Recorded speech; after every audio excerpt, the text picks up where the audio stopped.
Hello friend, physics की class में आपका स्वागत है। जैसा कि बच्चों कल हमने आवेश क्या होता है ये हमने जाना। आवेश कितने प्रकार के होते हैं ये भी हमने जाना। आवेश दो प्रकार के होते हैं, एक धनात्मक चार्ज और एक ऋणात्मक चार्ज। आज बच्चों हम धनात्मक आवेश और ऋणात्मक आवेश में क्या रिलेशन है, धनात्मक आवेश या ऋणात्मक आवेश को एक दूसरे के सामने लाने पर एक किस प्रकार की प्रतिक्रिया व्यक्त करते हैं ये हम समझेंगे एक एक्सपेरिमेंट में, एक प्रयोग के द्वारा। तो प्रयोग में बच्चों हम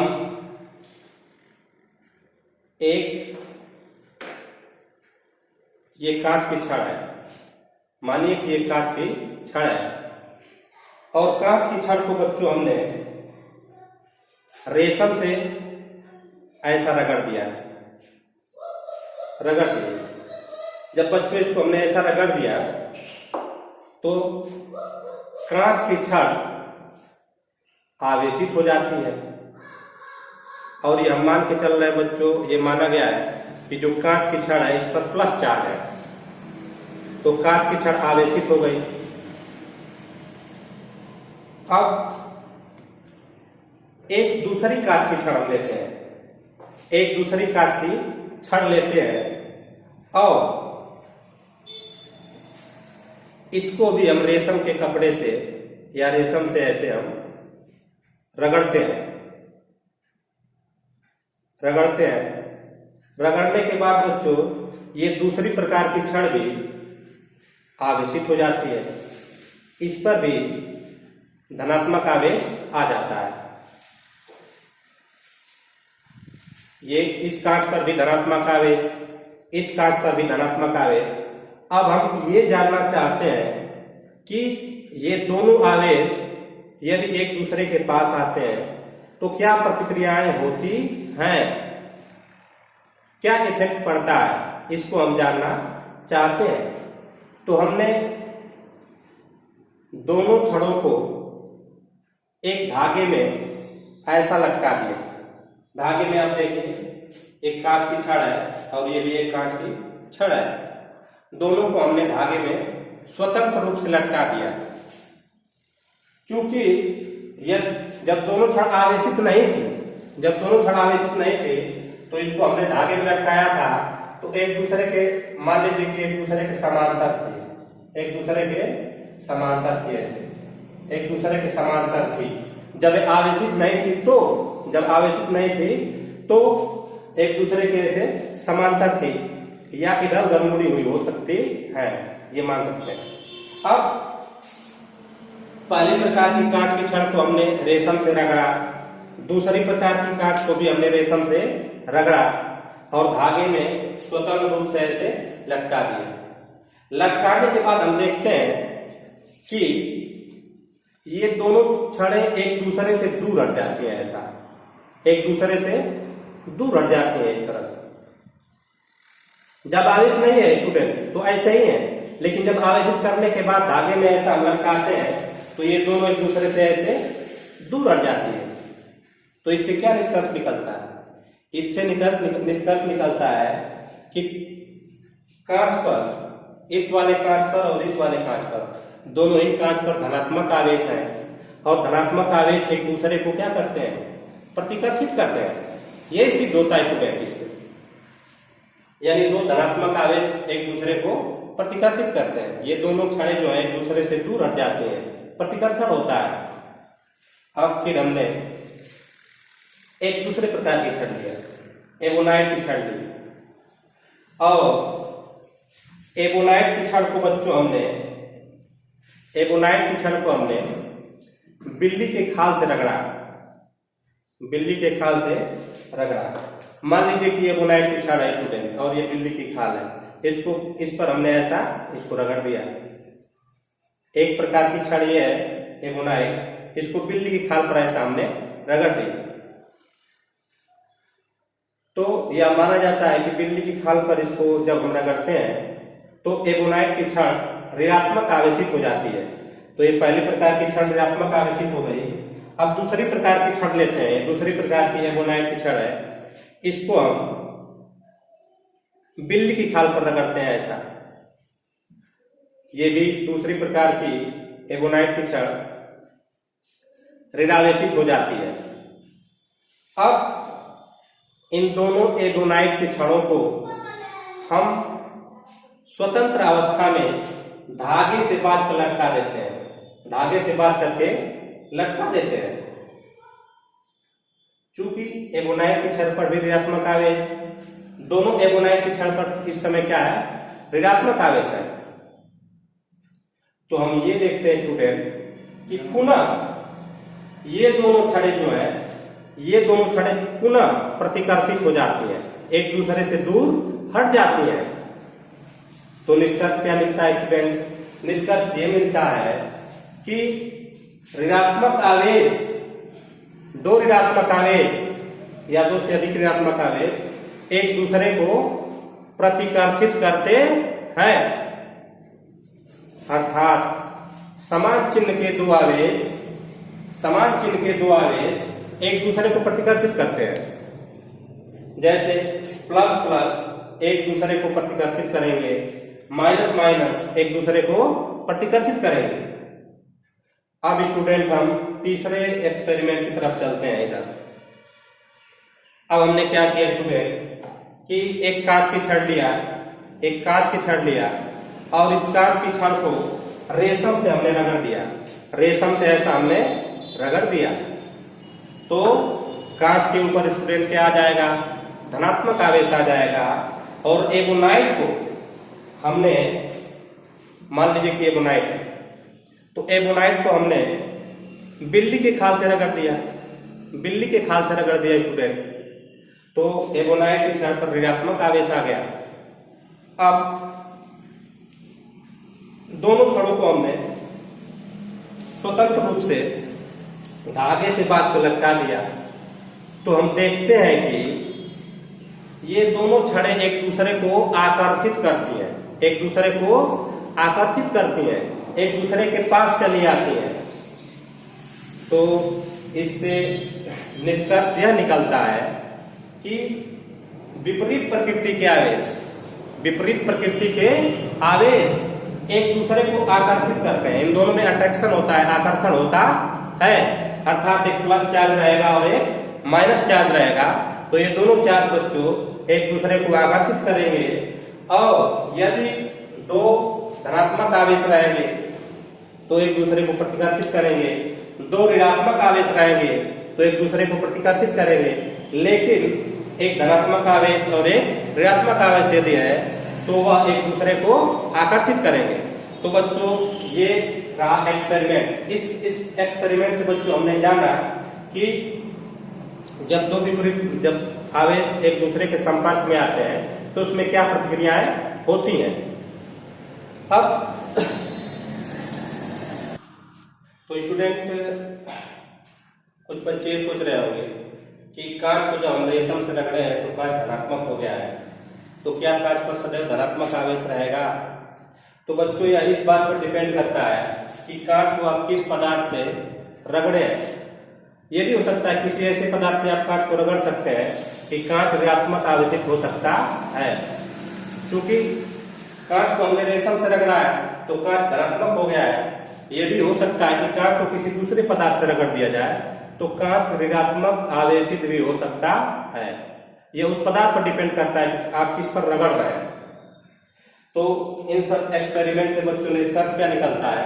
निष्कर्ष ये निकलता है कि समान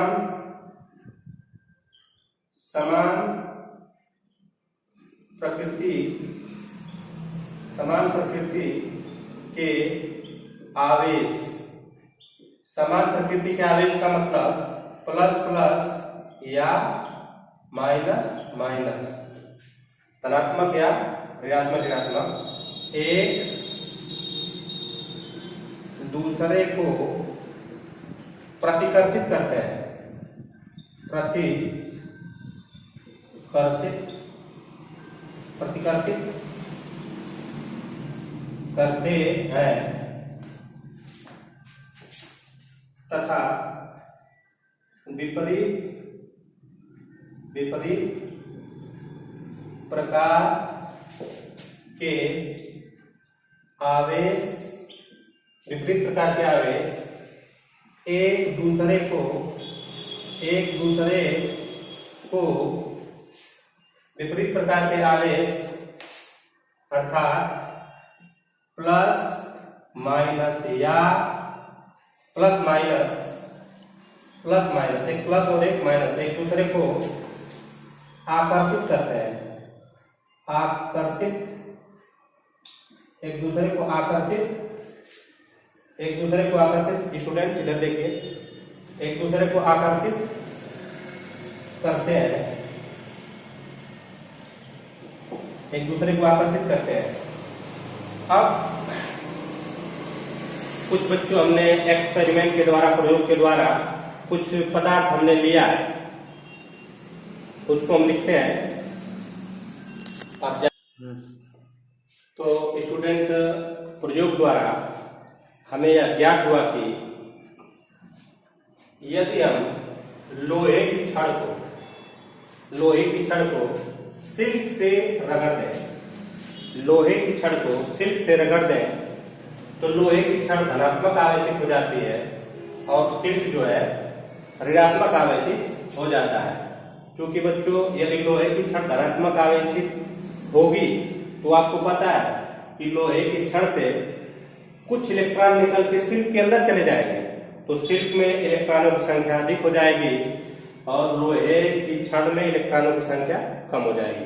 क्योंकि डेफिनेशन हमने पढ़ा है कि इलेक्ट्रॉनों की कमी के कारण पदार्थ धनावेशित होते हैं और इलेक्ट्रॉनों की अधिकता के कारण पदार्थ ऋणावेशित होते हैं। तो लोहे की छड़ में इलेक्ट्रॉन की कमी हो गई और सिल्क में इलेक्ट्रॉन की अधिकता हो गई, इसलिए लोहे का छड़ धनावेशित और सिल्क ऋणावेशित हुआ। इसी प्रकार बिल्ली की खाल को यदि एबोनाइट की छड़ से रगड़ते हैं, बिल्ली की खाल को एबोनाइट की छड़ से बच्चों यदि हम रगड़ेंगे तो बिल्ली की खाल धनावेशित हो जाएगी और एबोनाइट की छड़ ऋणावेशित हो जाएगी। इसी प्रकार ऊनी कपड़ा को अंबर से यदि घर्षण किया जाए, रगड़ा जाए, तो ऊनी कपड़ा धनावेशित हो जाएगा और अंबर ऋणावेशित हो जाएगा। ऊनी कपड़ा को यदि हम रबड़ के जूते से रगड़ें तो ऊनी कपड़ा धनावेशित और रबड़ के जूते ऋणावेशित हो जाएंगे। ऊनी कपड़ा को यदि हम प्लास्टिक की वस्तुओं से रगड़ें तो ऊनी कपड़ा धनावेशित और प्लास्टिक की वस्तुएं ऋणावेशित हो जाती हैं। ये बच्चों प्रयोगों में हमें क्या हुआ। अब अगला बच्चों हम पढ़ेंगे, अगला टॉपिक विद्युत आवेशों के मूलभूत गुण। तो स्टूडेंट विद्युत आवेश के गुण, विद्युत आवेश में क्या क्या गुण होते हैं इसका अध्ययन हम करेंगे। पहला गुण आकर्षण तथा प्रतिकर्षण। जो अभी हम पढ़े हैं कि दो समान प्रकार के आवेश एक दूसरे को प्रतिकर्षित करते हैं और विपरीत प्रकार के आवेश एक दूसरे को आकर्षित करते हैं। अर्थात प्लस प्लस या माइनस प्लस माइनस एक दूसरे को प्रतिकर्षित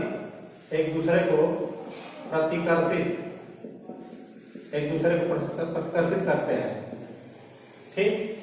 और प्लस माइनस एक दूसरे को आकर्षित करते हैं,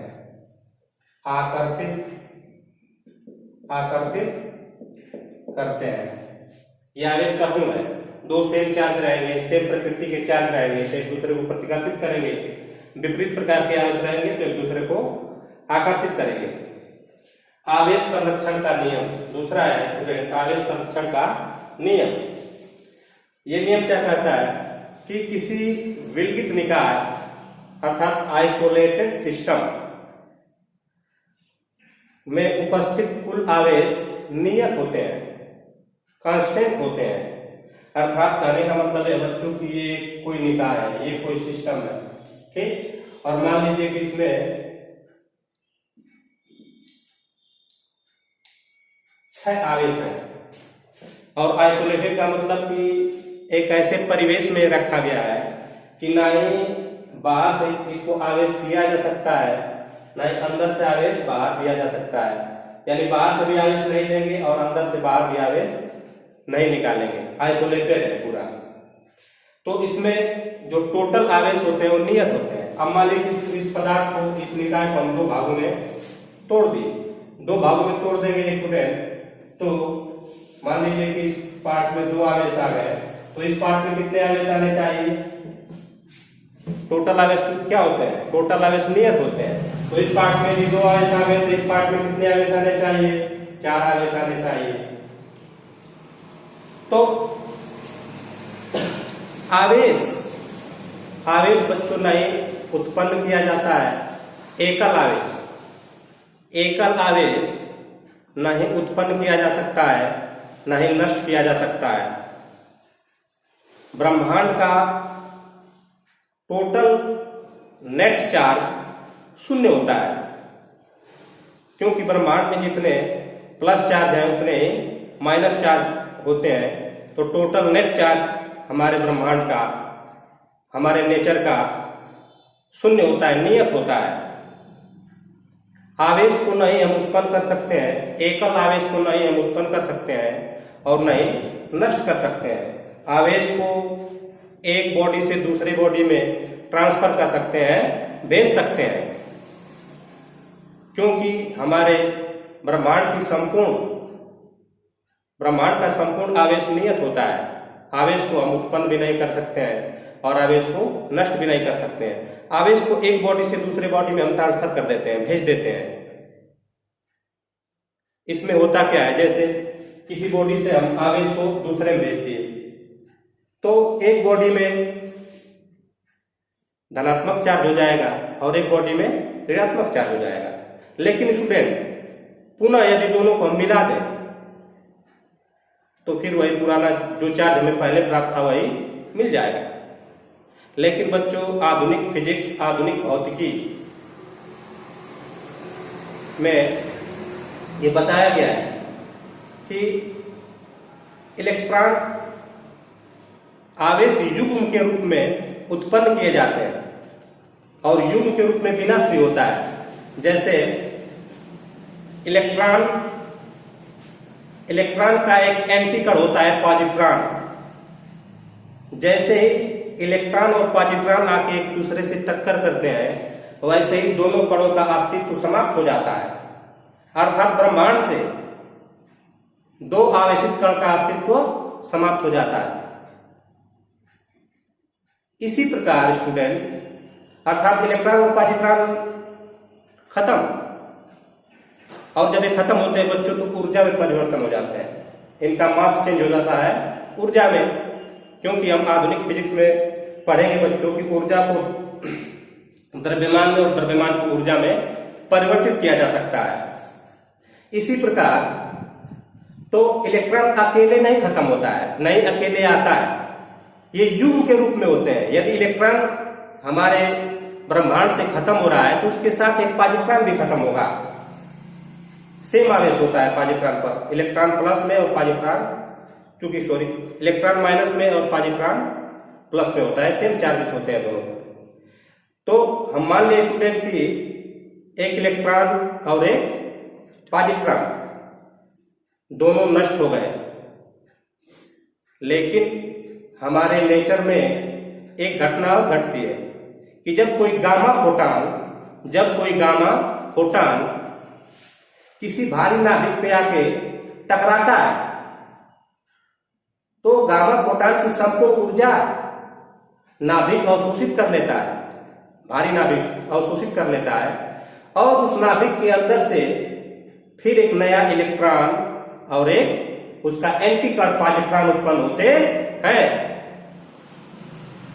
तो भी बच्चों एक इलेक्ट्रॉन जब नष्ट हुआ था तो उसी के साथ एक पॉजिट्रॉन भी नष्ट हुआ था जोड़े में, और जब इलेक्ट्रॉन आया तो उसी के साथ में पॉजिट्रॉन भी आया। अर्थात हमारे नेचर में, हमारे ब्रह्मांड में सभी आवेशों का योगफल शून्य होता है, नियत होता है। आवेश नहीं, एकल आवेश, इसीलिए बच्चों बार बार पूछ कर रहे हैं एकल आवेश। एकल आवेश मतलब अकेले एक इलेक्ट्रॉन उत्पन्न नहीं किया जा सकता और अकेले उसका विनाश भी नहीं हो सकता। अब आते हैं विद्युत आवेश की योज्यता पर। ये क्या होता है? क्योंकि स्टूडेंट हम जानते हैं कि विद्युत आवेश एक अदिश राशि है, विद्युत आवेश एक अदिश राशि है। तो हमारे पास बहुत सारे चार्ज हैं, प्लस माइनस बहुत सारे चार्ज है किसी बॉडी में। तो हमसे आपसे कोई पूछ देगा कि चलिए बताइए कि कुल कितने चार्ज है। तो एक बॉडी में बहुत सारे चार्ज है, मान लीजिए कि प्लस है, plus charge, minus charge, minus charge, minus charge, plus charge, plus charge, minus charge. तो इन सभी आवेशों को बच्चों हम बीजगणितीय विधि द्वारा जोड़ेंगे, इसको सदिश विधि द्वारा नहीं जोड़ेंगे। बीजगणितीय विधि द्वारा जोड़ के कुल आवेश हम क्या करेंगे, ज्ञात कर लेते हैं। यही है विद्युत आवेश की योज्यता। मतलब आवेश को हम बीजगणितीय विधि द्वारा जोड़ेंगे क्योंकि यह एक अदिश राशि है। अब देखिए आवेश पर वेग का प्रभाव क्या होता है। आवेश पर वेग का क्या प्रभाव होता है तो स्टूडेंट हम आपको बता दें कि आवेश पर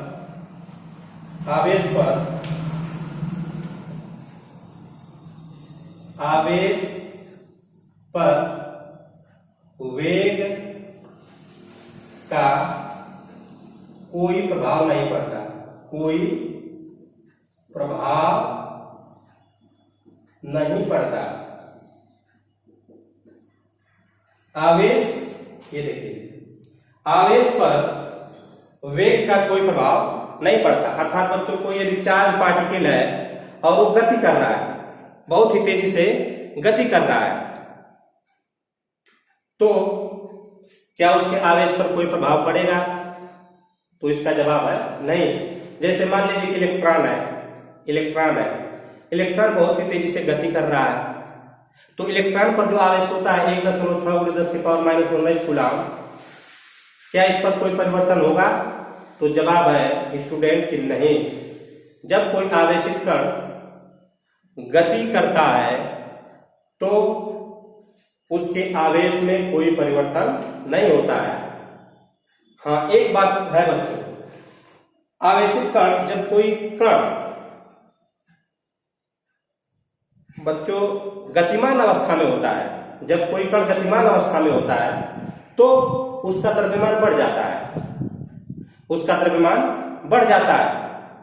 क्योंकि हमारे पास द्रव्यमान का एक सूत्र है, m बराबर m0 बटा में √1 माइनस v² बटा में c² बटा c²। यहाँ रेस्ट द्रव्यमान m0 है और जब कोई बॉडी गति करती है तो उसका द्रव्यमान m है, गतिशील द्रव्यमान m 1 minus v² upon c²। और v² जो है स्टूडेंट यह उस बॉडी का क्या है, वेग है, और c प्रकाश की चाल।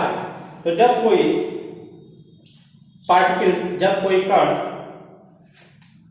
तेजी से गति करता है तो उसका द्रव्यमान परिवर्तित हो जाता है, उसका द्रव्यमान बढ़ जाता है। लेकिन यदि वो कण पर आवेश है तो द्रव्यमान तो बढ़ेगा, लेकिन स्टूडेंट उसके आवेश में कोई परिवर्तन नहीं होगा। आइए देखते हैं आवेश का क्वांटीकरण।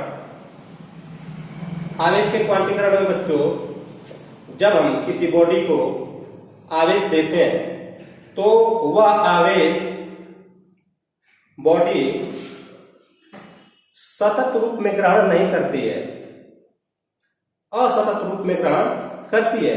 जैसे हम आपको समझा देना चाहते हैं कि मान लीजिए बच्चों कि ये कोई बॉडी है, ठीक, आप इसको आवेश देना चाहते हैं तो आवेश देंगे तो हो सकता है सबसे छोटा चार्ज पार्टिकल आपको बताया इलेक्ट्रॉन पर वो चार्ज होता है 1.6×10⁻⁹ कूलम। तो इसको जब आप आवेश देंगे तो एक इलेक्ट्रॉन इसके अंदर दे दिए, एक और इलेक्ट्रॉन अंदर दे दिए, एक और इलेक्ट्रॉन दे दिए, एक और इलेक्ट्रॉन दे दिया ऐसे। तो आपसे कोई पूछेगा बच्चों कि सर इसमें 3.5 इलेक्ट्रॉन दिए जा सकते हैं कि नहीं, तो आपका जवाब होगा नहीं, हम इलेक्ट्रॉन को पूर्ण रूप से देते हैं, यानी कि इलेक्ट्रॉन को हम तोड़ के दे देंगे। इलेक्ट्रॉन पर आवेश 1.6×10⁻⁻19 है, तो इलेक्ट्रॉन को तोड़ देंगे ऐसे, उसमें से कुछ आवेश इधर कुछ आवेश इधर, ऐसा नहीं होता है। जो आवेश होते हैं वो सदैव E के पूर्ण गुणज के रूप में होते हैं। आवेश जो होते हैं स्टूडेंट वो सदैव E के पूर्ण गुणज के रूप में होते हैं। आवेश सदैव E के पूर्ण गुणज के रूप में, यानी प्लस माइनस NE। आवेश Q बराबर प्लस माइनस NE। अर्थात हम बाजार जाते हैं, किसी ने कह दिया कि सर जाके मार्कर लेकर आइएगा, तो हम मार्कर में बाजार में जाकर के मार्कर या तो 1 ले सकते हैं, या तो 2 ले सकते हैं, या तो 3 ले सकते हैं, लेकिन 3.5 मार्कर हम नहीं ले सकते बच्चों। इसी प्रकार जब किसी बॉडी को हम चार्ज करते हैं तो या तो 1 इलेक्ट्रॉन दे सकते हैं, या तो 2 इलेक्ट्रॉन को दे सकते हैं, या तो 3, 4, 5, 6, 7, 8 इस प्रकार से उसको हम चार्ज दे सकते हैं। लेकिन हम 2.5, 3.5, 5.5 इस टाइप का कोई उसको आवेश हम नहीं दे सकते हैं। तो जो आवेश होते हैं स्टूडेंट वह हो सकते हैं plus minus E, plus minus 2E, plus minus 3E, plus minus 4E dot dot, इस तरह से आवेश होते हैं। ठीक, आवेश सदैव E के पूर्ण गुणज के रूप में होते हैं, या तो आवेश 1E, 2E, 3E, 4E, 5E dot dot इस तरह से होते हैं। आवेश को हम तोड़ नहीं सकते हैं, 1 इलेक्ट्रॉन, 2 इलेक्ट्रॉन, 3 इलेक्ट्रॉन ऐसे डॉट डॉट डॉट। अब एक प्रश्न आता है बच्चों, कभी कभी कि क्या किसी बॉडी को हम इतना आवेश दे सकते हैं? तो बच्चों आवेश जब आप किसी बॉडी को दोगे तो आप चेक करेंगे यहाँ से N बराबर यदि आप निकालेंगे तो Q बटा में क्या आएगा स्टूडेंट? Q बटा में E, N बराबर Q बटा में E। Q आपको एक आवेश दिया रहेगा, आवेश को आप यहाँ रखिए, इलेक्ट्रॉन का जो चार्ज होता है यहाँ रखिए, इन दोनों को भाग करिए। यदि N का मान पूर्ण प्राप्त होता है, 1, 2, 3, 4, 5, 6, 7, 8, 9 NE पूर्णांक प्राप्त होता है, तो आप कह सकते हैं कि बॉडी में जो भी चार्ज दिया गया है वो संभव है, दिया जा सकता है। तो किसी बॉडी को बच्चों हम आवेश जो देते हैं वह E दे सकते हैं, plus minus 2E, plus minus 3E, plus minus 4E दे सकते हैं। कभी हम ऐसा आवेश किसी बॉडी को नहीं दे सकते हैं कि E बटा में 3, E बटा में 4 ऐसे आवेश नहीं देंगे। 2.5E ये सब आवेश हम नहीं दे सकते किसी बॉडी को। ठीक, तो ये रहा बच्चों आवेश का क्वांटीकरण।